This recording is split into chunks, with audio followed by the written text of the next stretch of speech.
مومنو، جب تک تم ان چیزوں میں سے جو تمہیں عزیز ہیں راہ خدا میں صرف نہ کرو گے کبھی نیکی حاصل نہ کر سکو گے، اور جو چیز تم صرف کرو گے خدا اس کو جانتا ہے۔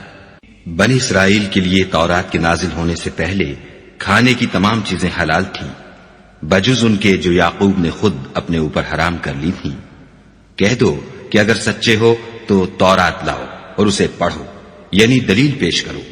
جو اس کے بعد بھی خدا پر جھوٹے افطرا کریں تو ایسے لوگ ہی بے انصاف ہیں۔ کہہ دو کہ خدا نے سچ فرما دیا، پس دین ابراہیم کی پیروی کرو، جو سب سے بے تعلق ہو کر ایک خدا کے ہو رہے تھے اور مشرکوں سے نہ تھے۔ پہلا گھر جو لوگوں کے عبادت کرنے کے لیے مقرر کیا گیا تھا وہی ہے جو مکے میں ہے، بابرکت اور جہان کے لیے موجب ہدایت۔ اس میں کھلی ہوئی نشانیاں ہیں، جن میں سے ایک ابراہیم کے کھڑے ہونے کی جگہ ہے۔ جو شخص اس مبارک گھر میں داخل ہوا اس نے امن پا لیا، اور لوگوں پر خدا کا حق یعنی فرض ہے کہ جو اس گھر تک جانے کا مقدور رکھے وہ اس کا حج کرے، اور جو اس حکم کی تعمیل نہ کرے گا تو خدا بھی اہل عالم سے بے نیاز ہے۔ کہو کہ اے اہل کتاب، تم خدا کی آیتوں سے کیوں کفر کرتے ہو اور خدا تمہارے سب اعمال سے باخبر ہے۔ کہو کہ اے اہل کتاب، تم مومنوں کو خدا کے رستے سے کیوں روکتے ہو اور باوجود کہ تم اس سے واقف ہو، اس میں کجی نکالتے ہو اور خدا تمہارے کاموں سے بے خبر نہیں۔ مومنو، اگر تم اہل کتاب کے کسی فریق کا کہا مان لو گے تو وہ تمہیں ایمان لانے کے بعد کافر بنا دیں گے، اور تم کیوں کر کفر کرو گے جبکہ تم کو خدا کی آیتیں پڑھ پڑھ کر سنائی جاتی ہیں اور تم میں اس کے پیغمبر موجود ہیں، اور جس نے خدا کی ہدایت کی رسی کو مضبوط پکڑ لیا وہ سیدھے رستے لگ گیا۔ مومنو، خدا سے ڈرو جیسا کہ اس سے ڈرنے کا حق ہے، اور مرنا تو مسلمان ہی مرنا، اور سب مل کر خدا کی ہدایت کی رسی کو مضبوط پکڑے رہنا اور متفرق نہ ہونا۔ اور خدا کی اس مہربانی کو یاد کرو جب تم ایک دوسرے کے دشمن تھے تو اس نے تمہارے دلوں میں الفت ڈال دی، اور تم اس کی مہربانی سے بھائی بھائی ہو گئے، اور تم آگ کے گڑھے کے کنارے تک پہنچ چکے تھے تو خدا نے تم کو اس سے بچا لیا۔ اس طرح خدا تم کو اپنی آیتیں کھول کھول کر سناتا ہے تاکہ تم ہدایت پاؤ۔ اور تم میں ایک جماعت ایسی ہونی چاہیے جو لوگوں کو نیکی کی طرف بلائے اور اچھے کام کرنے کا حکم دے اور برے کاموں سے منع کرے، یہی لوگ ہیں جو نجات پانے والے ہیں۔ اور ان لوگوں کی طرح نہ ہونا جو متفرق ہو گئے اور احکام بین آنے کے بعد ایک دوسرے سے خلاف اختلاف کرنے لگے۔ یہ وہ لوگ ہیں جن کو قیامت کے دن بڑا عذاب ہوگا، جس دن بہت سے منہ سفید ہوں گے اور بہت سے سیاہ۔ تو جن لوگوں کے منہ سیاہ ہوں گے ان سے خدا فرمائے گا، کیا تم ایمان لا کر کافر ہو گئے تھے؟ سو اب اس کفر کے بدلے عذاب کے مزے چکھو۔ اور جن لوگوں کے منہ سفید ہوں گے وہ خدا کی رحمت کے باغوں میں ہوں گے اور ان میں ہمیشہ رہیں گے۔ یہ خدا کی آیتیں ہیں جو ہم تم کو صحت کے ساتھ پڑھ کر سناتے ہیں، اور خدا اہل عالم پر ظلم نہیں کرنا چاہتا۔ اور جو کچھ آسمانوں میں اور جو کچھ زمین میں ہے سب خدا ہی کا ہے، اور سب کاموں کا رجوع اور انجام خدا ہی کی طرف ہے۔ مومنو، جتنی امتیں یعنی قومیں لوگوں میں پیدا ہوئیں تم ان سب سے بہتر ہو کہ نیک کام کرنے کو کہتے ہو اور برے کاموں سے منع کرتے ہو اور خدا پر ایمان رکھتے ہو۔ اور اگر اہل کتاب بھی ایمان لے آتے تو ان کے لیے بہت اچھا ہوتا، ان میں ایمان لانے والے بھی ہیں لیکن تھوڑے، اور اکثر نافرمان ہیں، اور یہ تمہیں خفیف سی تکلیف کے سوا کچھ نقصان نہیں پہنچا سکیں گے۔ اور اگر تم ان سے لڑیں گے تو پیٹھ پھیر کر بھاگ جائیں گے،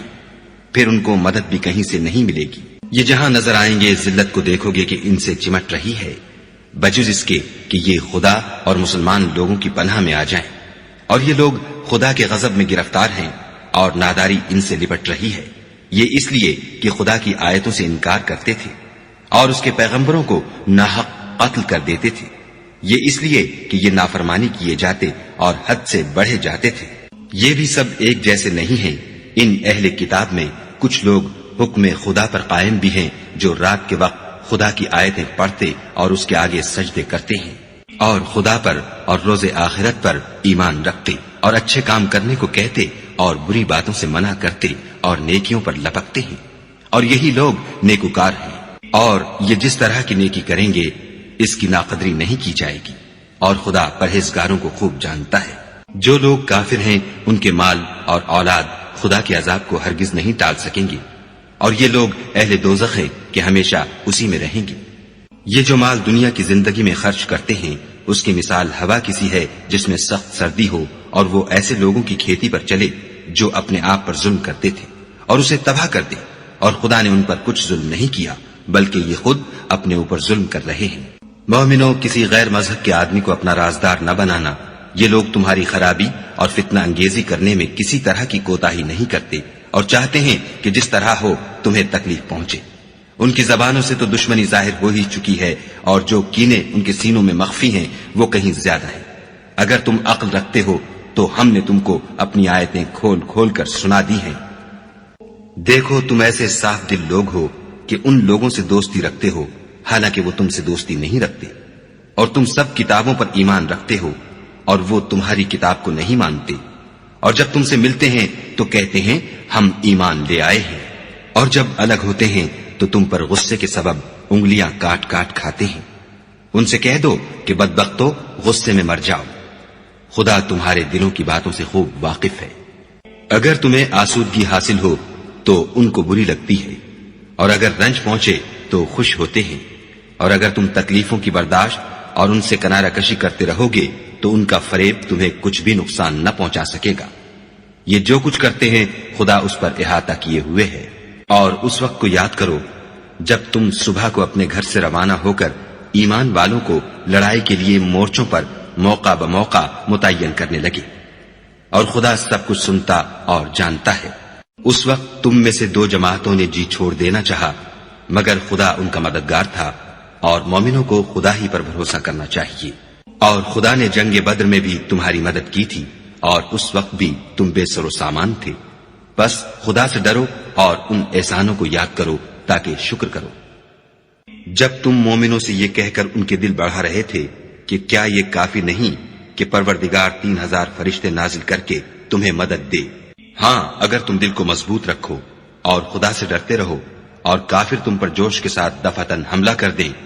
تو پروردگار 5000 فرشتے جن پر نشان ہوں گے تمہاری مدد کو بھیجے گا۔ اعوذ باللہ من الشیطان الرجیم، بسم اللہ الرحمن الرحیم۔ لن تنالوا البر حتى تنفقوا مما تحبون وما تنفقوا من شيء فإن الله به عليم۔ كل الطعام كان حلا لبني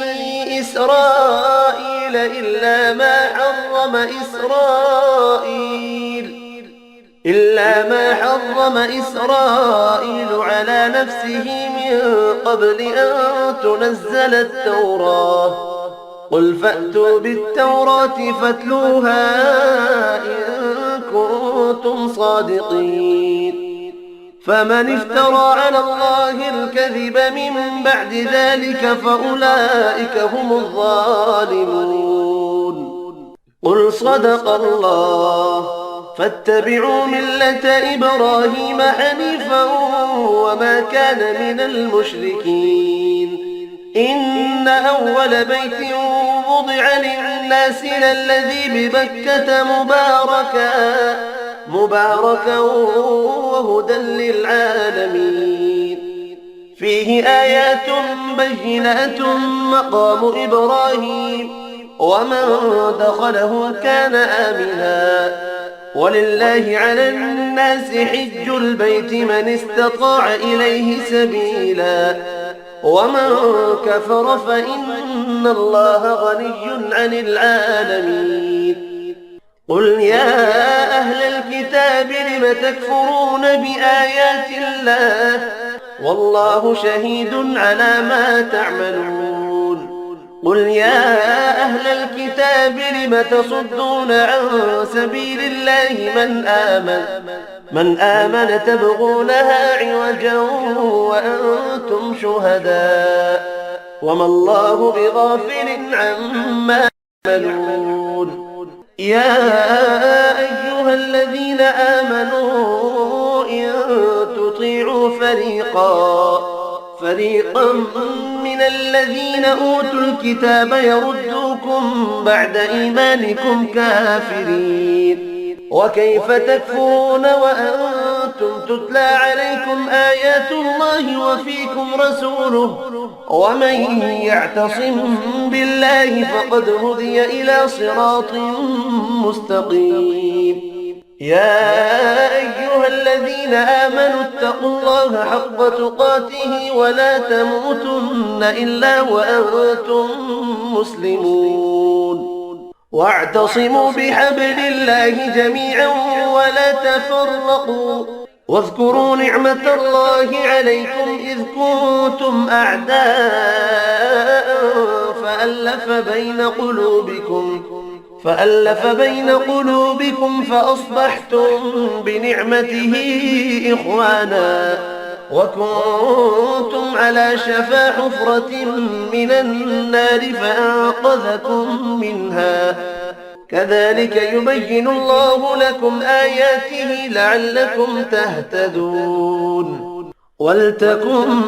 منكم أمة يدعون إلى الخير ويأمرون بالمعروف وينهون عن المنكر وأولئك هم المفلحون ولا تكونوا كالذين تفرقوا واختلفوا من بعد ما جاءهم البينات وأولئك لهم عذاب عظيم يوم تبيض وجوه وتسود وجوه فأما الذين اسودت وجوههم أكفرتم بعد إيمانكم فذوقوا العذاب بما كنتم تكفرون وأما الذين بيضت وجوههم ففي رحمة الله هم فيها خالدون تلك آيات الله نتلوها عليك بالحق وما الله يريد ظلما للعالمين ولله ما في السماوات وما في الأرض وإلى الله ترجع الأمور كنتم خير أمة أخرجت للناس تأمرون بالمعروف وتنهون عن المنكر وتؤمنون بالله ولو آمن أهل الكتاب لكان خيرا لهم منهم المؤمنون وأكثرهم الفاسقون لن يضروكم إلا أذى وإن يقاتلوكم يولوكم الأدبار ثم لا ينصرون ضربت عليهم الذلة أينما ثقفوا إلا بحبل من الله وحبل من الناس وباءوا بغضب من الله وضربت عليهم المسكنة ذلك بأنهم كانوا يكفرون بآيات الله ويقتلون الأنبياء بغير حق ذلك بما عصوا وكانوا يعتدون ليسوا سواء من أهل الكتاب أمة قائمة يتلون آيات الله آناء الليل وهم يسجدون يؤمنون بالله واليوم الآخر ويأمرون بالمعروف وينهون عن المنكر ويسارعون في الخيرات وأولئك من الصالحين وما يفعلوا من خير فلن يكفروه والله عليم بالمتقين إن الذين كفروا لن تغني عنهم أموالهم ولا أولادهم من الله شيئا وأولئك أصحاب النار هم فيها خالدون